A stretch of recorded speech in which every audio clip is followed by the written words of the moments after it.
हाँ जी, मेरे आने वाले भावी अध्यापक कैसे हैं आप? आई होप सारे बढ़िया होंगे।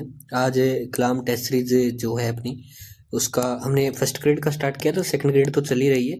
उसका फर्स्ट ग्रेड का प्रथम जो अपना प्रश्न पत्र था उसका एक पार्ट डाल दिया है, जिसमें हमने 20 एक क्वेश्चन करवाए थे। अब मेरे तो याद नहीं है वो करवाए किसके थे, देख लेते हैं ना।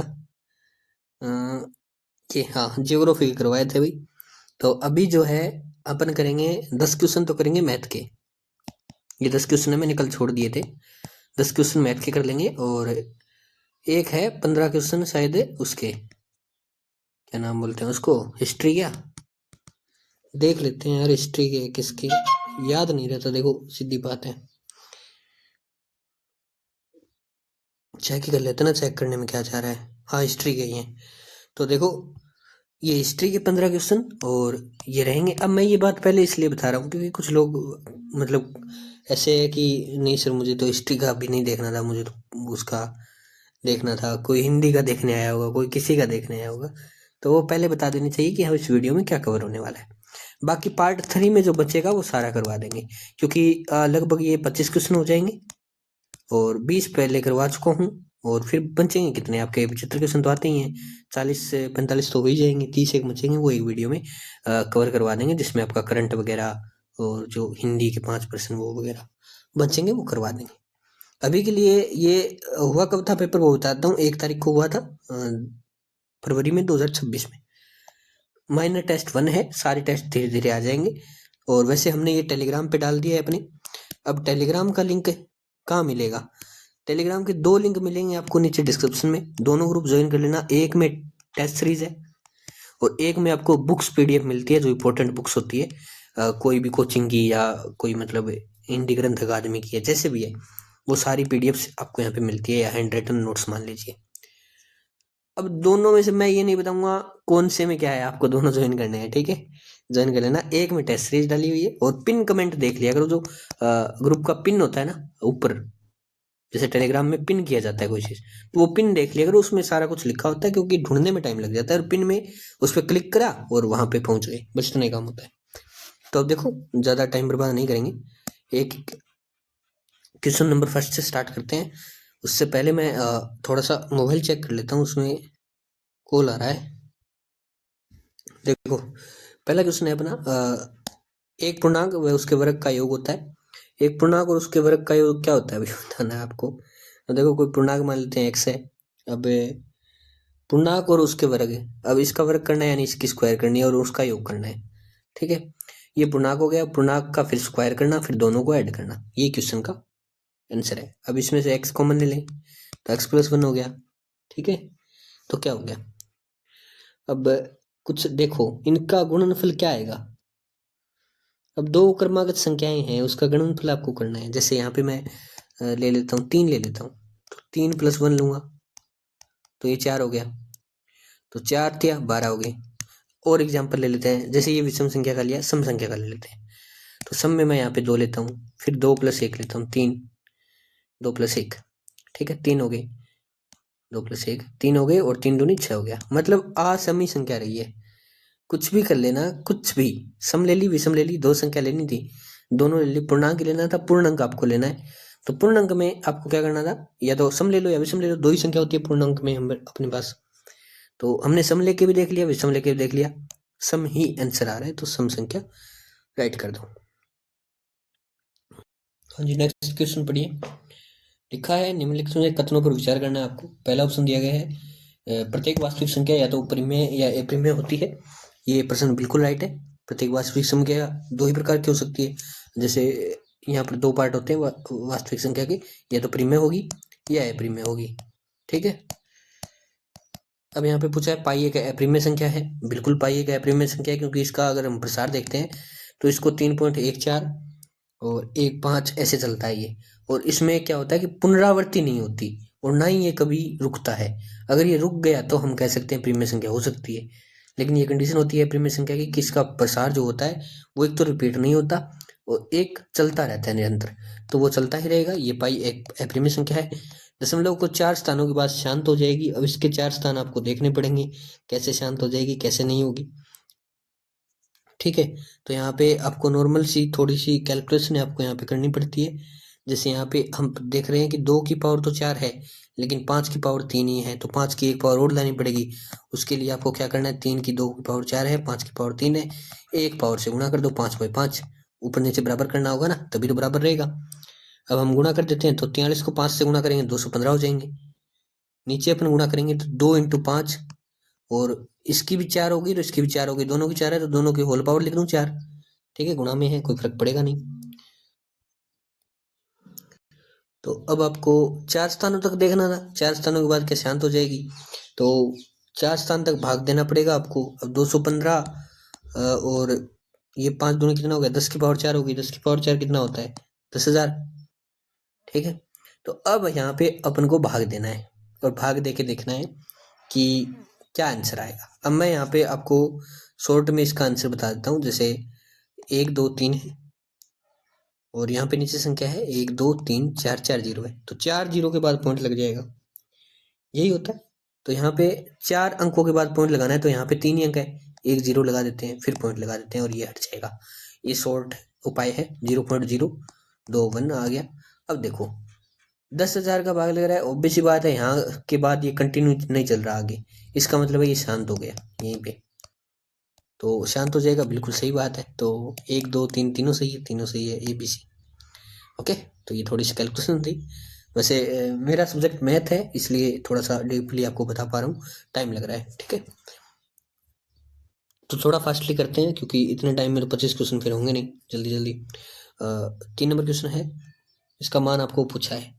ठीक है, तो वही बात है, इसका मान आपको पूछा है, तो 17×59 ये दिया गया है, इसका बार दिया गया है।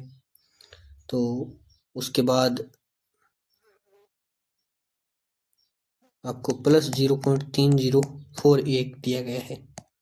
ठीक है, तो अब क्या होगा भाई बताओ। तो यहाँ पे सिंपल सी कैलकुलेशन है, यहाँ पे बार है, यहाँ पे बार है, तो बार के आगे वाली संख्या घट जाएगी, ये वाली, ये 0 पॉइंट है 17/99 का भाग लग जाएगा। ठीक है, 99 का भाग लग गया, इधर से 30 घट गई और इधर से 17 घट गई, तो आंसर क्या आएगा, आंसर आएगा अपना 1742 ऊपर, 99 नीचे, प्लस है आ जाएगा 30 11 ऊपर, 99 नीचे। अब इन दोनों का जो एलसीएम है वो 99 आ गया, और ऊपर आ गया 4753। अब यहाँ पे आपको ये जोड़ना होगा और भाग देना है, ये आ जाएगा 4801 का बार, 4801 का बार। अब ये कैलकुलेशन देखो मुझे तो पता थी इसलिए कर दी, ये आपको करनी पड़ेगी, इसका तो मेरे पास भी कोई इलाज नहीं है। ओके, ये जोड़ घटाओ में टाइम चले जाएगा। एक चीज़ बताता हूँ, पेपर अटेम्प्ट करो, मैथ सबसे लास्ट में किया करो, ये मतलब कोई ज्ञानबाजी नहीं है, बस नॉर्मल बताया। यदि m एक संख्या है तो m² - 1 का गुणनफल 2 क्रमिक, वही ऊपर वाली बात है यार, m² - 1 क्या होगा, इसको ऐसे लिख सकते हैं a² - b², a² - b² क्या होता है, a-b और a+b, यही तो होता है, नॉर्मल है। तो इसको क्या कर सकते हैं, m एक सम संख्या है, बताओ। तो ये किसको क्या कह सकते हैं कि दो विषम संख्या का गुणनफल है, बताओ। देखो यहाँ पे अपन एग्जांपल लेते हैं, मान लीजिए कि आपको पूछा है कि m एक सम संख्या है, तो m मान लेते हैं अपन 6 है, 6 में से 1 घटा रहा हूँ मैं, फिर 6 में 1 जोड़ रहा हूँ मैं, आंसर क्या आएगा बताओ। 6 में से 1 घटाऊंगा 5 सम, 6 में 1 जोड़ूंगा 7 सम। तो बात सीधी सी ये है कि सम नहीं, विषम, सॉरी गलती से बोल दिया, ये भी विषम आया और ये भी विषम आया, तो आ क्या रहा है, आ तो यही रहा है, दो क्रमिक विषम संख्याओं का गुणनफल।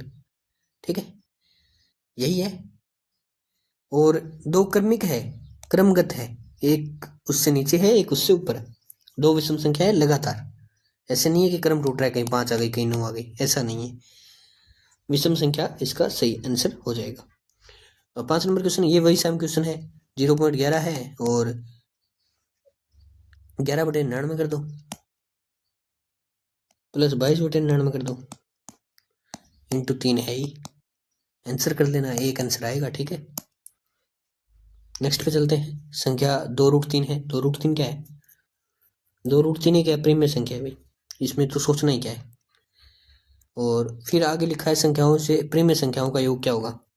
अब यार ये योग पूछा है ना, तो बताना पड़ेगा आपको क्या होगा। 23 और 7 क्या है, अप्रिमेय संख्याएं हैं।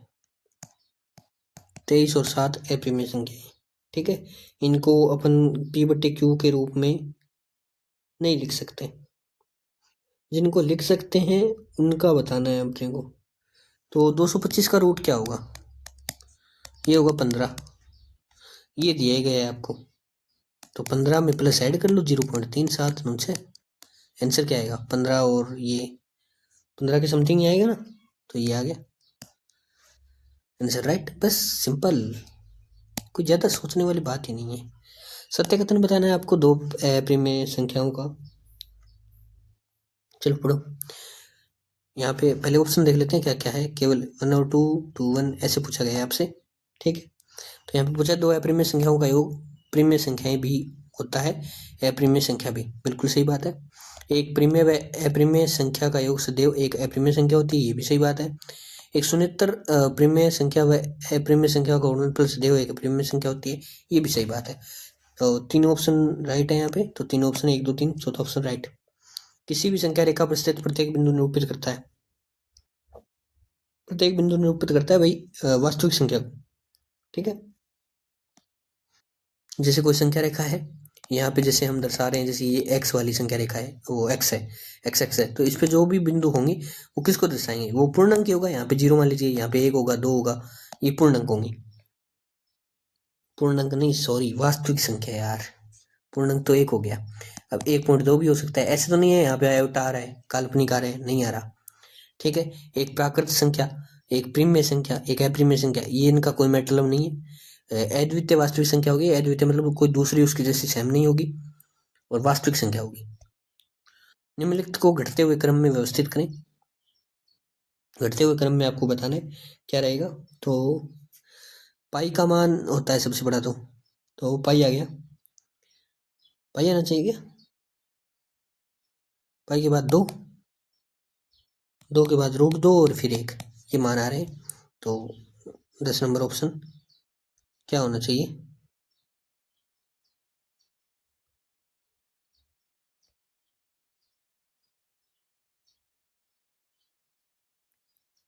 सी। सी पहले में इसमें आ रहा है, फिर क्या बी आना चाहिए था, बी इसमें भी आ रहा है, ठीक है, थर्ड ऑप्शन राइट हो जाएगा।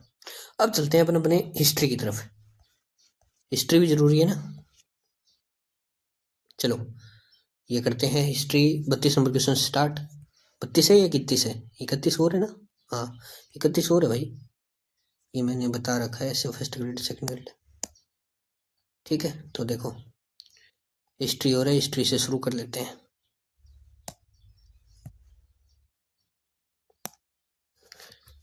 कथनों पर विचार करना है। डलहौजी ने व्याप्तगत सिद्धांत के तहत 7 भारतीय रियासतों का विलय ब्रिटिश साम्राज्य में किया था, बताना है आपको। फिर आपको सत्य असत्य दोनों बताने हैं कि कौन सा सत्य था कौन सा असत्य था। ये पूछा गया केवल ए केवल बी।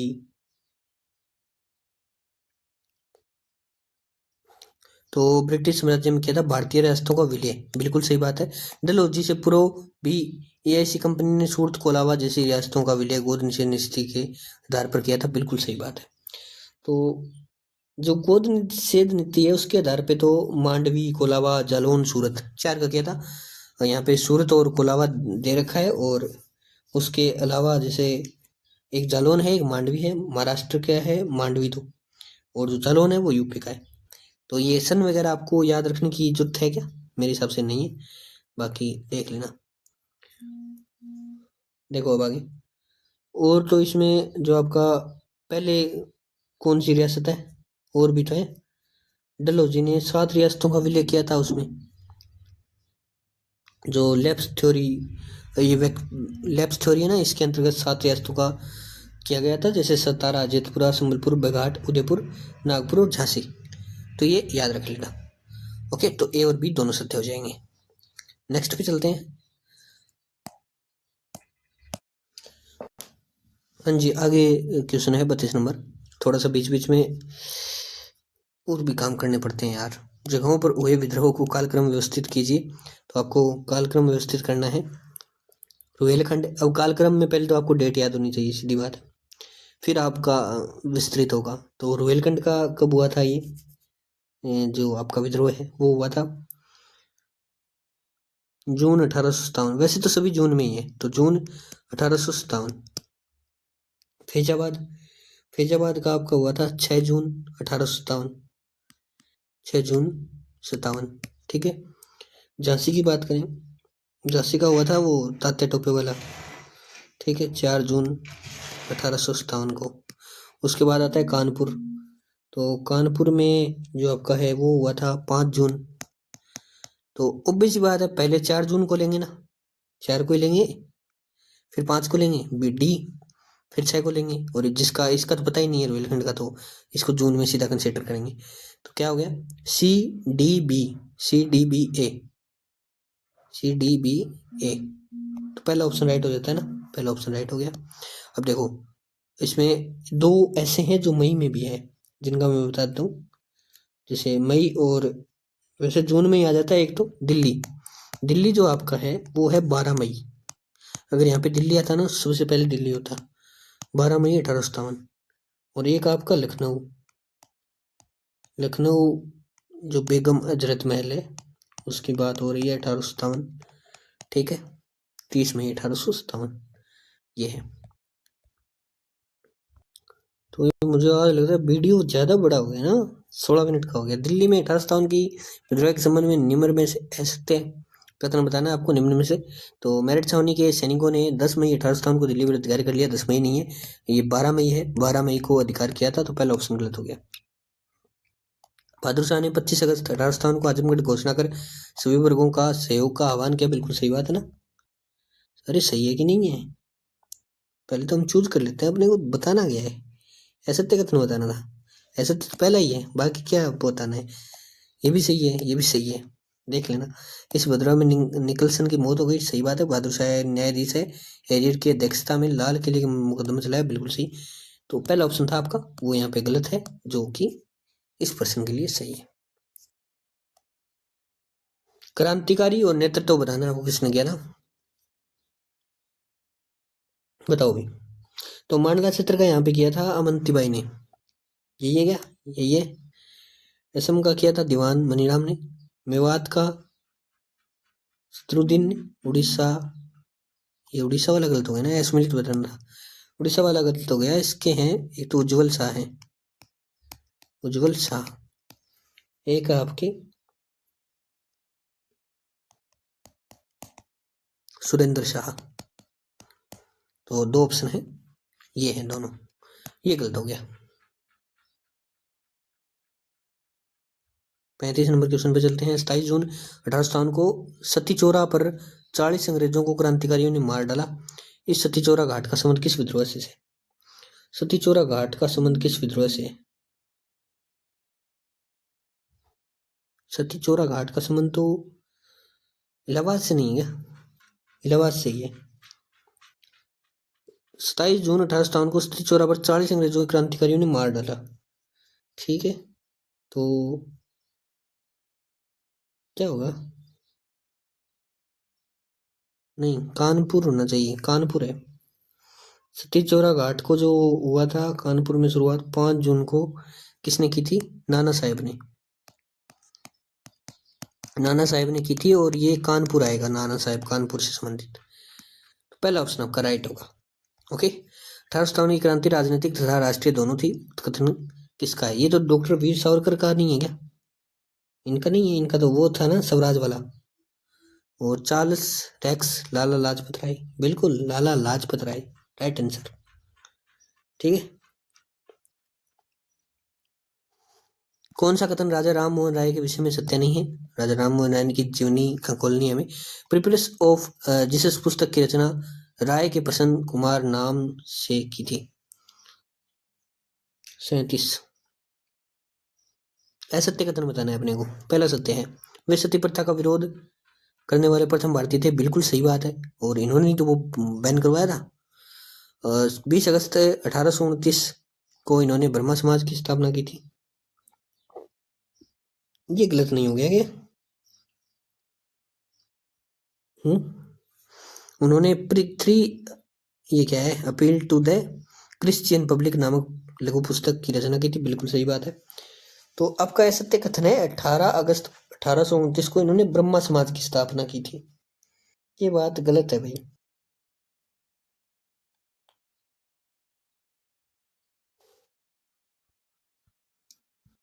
ये 20 अगस्त तो ठीक बात है, लेकिन ये 1828 में की थी ब्रह्मा समाज की स्थापना। ठीक है। और इसका सचिव किसे बनाया गया था, वो भी याद रखना पड़ेगा। आ जाए, सचिव किसे बनाया गया था? वो बनाया गया था ताराचंद जी चक्रवर्ती को। ठीक है, याद रख लेना कि मिथुन को बनाया था, वहां से याद रह जाएगा मिथुन चक्रवर्ती। चक्रवर्ती कथनों पर विचार करें। देखो यार, पढ़ना है अपन सिंपल तरीके से पढ़ाते हैं, कोई दिक्कत वाली बात है नहीं। ऐसे नहीं है कि अब मरी जा रहे हैं किस्म के पीछे, नहीं। धीरे धीरे आराम से, बिल्कुल फ्री माइंड लोगे। ऐसे नहीं है कि रट के आया हूं मैं कोई और आपको चलो करा दिया, ऐसे नहीं है। बस जैसा आया वैसे समझा दिया, वो है। देखो, स्वामी दयानंद सरस्वती ने वैदिक उपदेशों, पहले तो इसके आंसर्स वगैरह देख सकते हैं। हाँ, मतलब केवल एक भी सत्य हो सकता है, दो भी, तीन भी सत्य बताने हैं अपने को। ठीक है, तो 38 नंबर क्वेश्चन है अपना। वैदिक उपदेशों और मनुस्मृति की शिक्षाओं के अनुसार राजनीतिक संगठन की अपनी योजना बनाई। स्वामी दयानंद सरस्वती ने सुझाया कि राजनीतिक संगठन कल्याणकार राज्य के बजाय धर्मतंत्र के अनुरूप है। ये बात बिल्कुल सही है। ठीक है, लेकिन ये उपदेश और मनुस्मृति की शिक्षाओं के अनुसार राजनीतिक संगठन की अपनी योजना बनाई, ये गलत हो जाता है। ऐसा कोई सिस्टम ही नहीं है इसमें। ठीक है, तो मूर्ति पूजा और जीवन, इसमें तो और कुछ ऐसा है नहीं। वैसे ये चीजें आती है इसमें, तब बता रहा हूं मैं। ठीक है, दयानंद सरस्वती ने अपना घर त्याग अगर पूछ लिया उसे कब किया था, तो याद होना चाहिए आपको, 1846 को किया था, 21 वर्ष की एज में। तो ये अगर जीवनी के बारे में थोड़ा सा पूछ ले आपसे, अगर यहाँ पे एक पॉइंट और होता कि दयानंद सरस्वती ने 21 वर्ष की उम्र में घर त्याग कर दिया था, तो वो भी सत्य हो जाता। तो केवल दो ऑप्शन राइट हो जाएगा यहाँ पे। निम्न में से कौन सी पुस्तक स्वामी विवेकानंद द्वारा नहीं लिखी गई? कौन सी नहीं लिखी गई? योग सूत्र।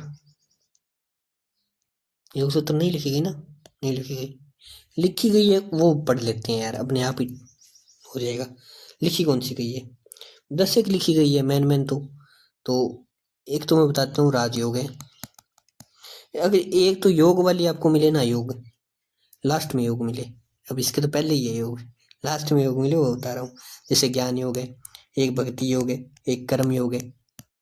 ठीक है, एक है मैं समाजवादी हूँ, ये भी है। और एक है वेदांत फिलोसफी है, ये भी है। और उसके बाद क्या रह जाता है? उसके बाद पूर्व और पश्चिम, एक ये भी है। एक आधुनिक भारत है, वो भी है। तो ये कुछ रचनाएं हैं आधुनिक भारत। एक है पूर्व और पश्चिम बता दिया, एक मैं समाजवादी हूँ, वो भी आ गया। एक एक और है भाई, संगीत कल्पतरु, ये भी है। और एक और भी है, lectures from Colombo the Colombo to Almora, ये भी है। ये भी याद रखना, ये मतलब थोड़ी सी अलग हो जाती है, लेक्चर से फ्रॉम कोलंबो टू अल्मोड़ा, ये भी है। तो इसमें से कौन सा टल गया? एक और चार। तो ए और डी इसमें नहीं है और नहीं लिखी गई है, वही पूछा गया है। तो ए और डी पहला कथन राइट। एसमेलित बताना है पुनः विधवा आश्रम, डी के करवे, Mohammedan literary society.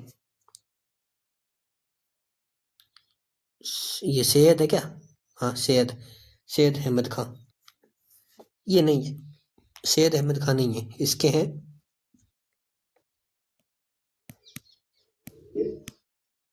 Abdul Latif. Okay, तो ये यही एसमिलित पूछा था, यही एसमिलित हो गया।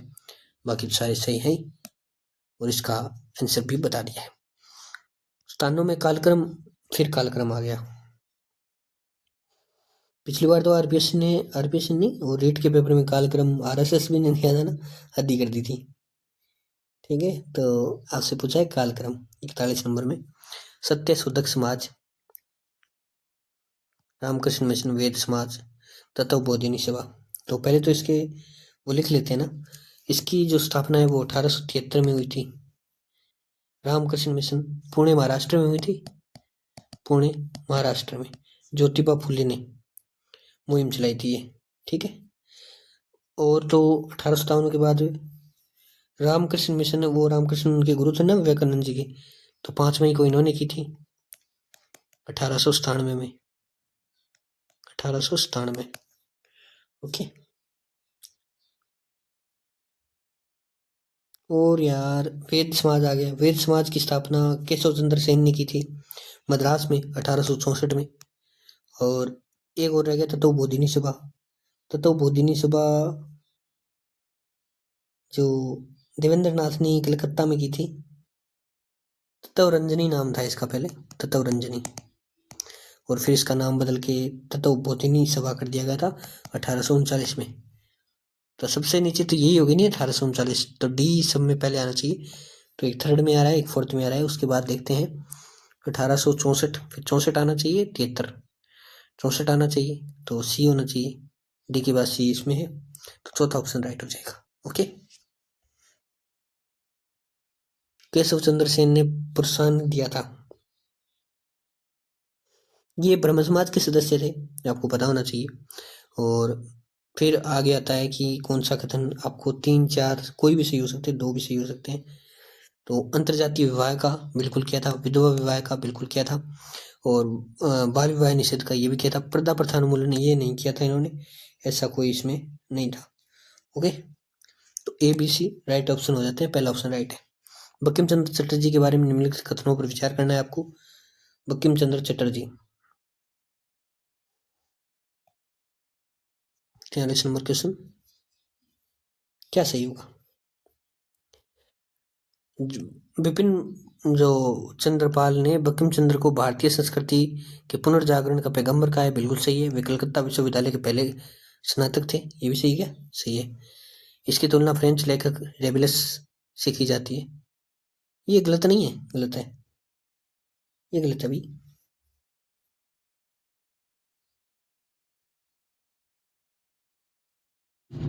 इनको एक और भी चीज क्या है, कहा है, क्या कहा है बताओ। पहले स्नातक थे, ये बात सही है, ये भी सही है, तो ए और बी सही हो गया। लेकिन तुलना फ्रेंच लेखक रेबुलस से की जाती है, इनको कहा जाता है जो बंगाल का सर वाल्टर स्कॉट, ये इनको कहा जाता है, तो ये याद रखें। वंदे मातरम के आलोक में निम्न में से कथन असत्य बताना है आपको। वंदे मातरम का तो आपको पता ही होना चाहिए लगभग लगभग, ठीक है। असत्य बताना है। 7 नवंबर 2025 को राष्ट्रीय गीत, इसमें वो तो नहीं है क्या, एक से ज्यादा सत्य असत्य, वो देख लेते हैं ना पहले, नहीं वो नहीं है। 7 नवंबर 2025 को राष्ट्रीय गीत वंदे मातरम की 150वीं वर्षगांठ मनाई गई, बिल्कुल सही है। वंदे मातरम को पहली बार कांग्रेस के कलकत्ता अधिवेशन में रविंद्रनाथ टैगोर द्वारा अपनाया गया, सॉरी गाया गया, सही बात है। राजनीतिक नारे के रूप में वंदे मातरम का पहली बार प्रयोग 7 अगस्त 1905 को किया गया था, बिल्कुल सही है। स्वतंत्र रचना के रूप में वंदे मातरम का प्रकाशन 1825 में बंग दर्शन पत्रिका में किया गया था, ये गलत है, ठीक है। 1885 नहीं है, 1881 आएगा, ए न सी ये है। बाकी चौथा ऑप्शन राइट। बंकिम चंद्र चटर्जी का अंतिम उपन्यास कौन सा है? आपको अंतिम उपन्यास माना जाता है कौन सा, बताओ। एक इनको जनक किसे कहते हैं? इनको जनक कहा जाता है बंगाली काव्य का। ओके, ये बात याद रखनी है।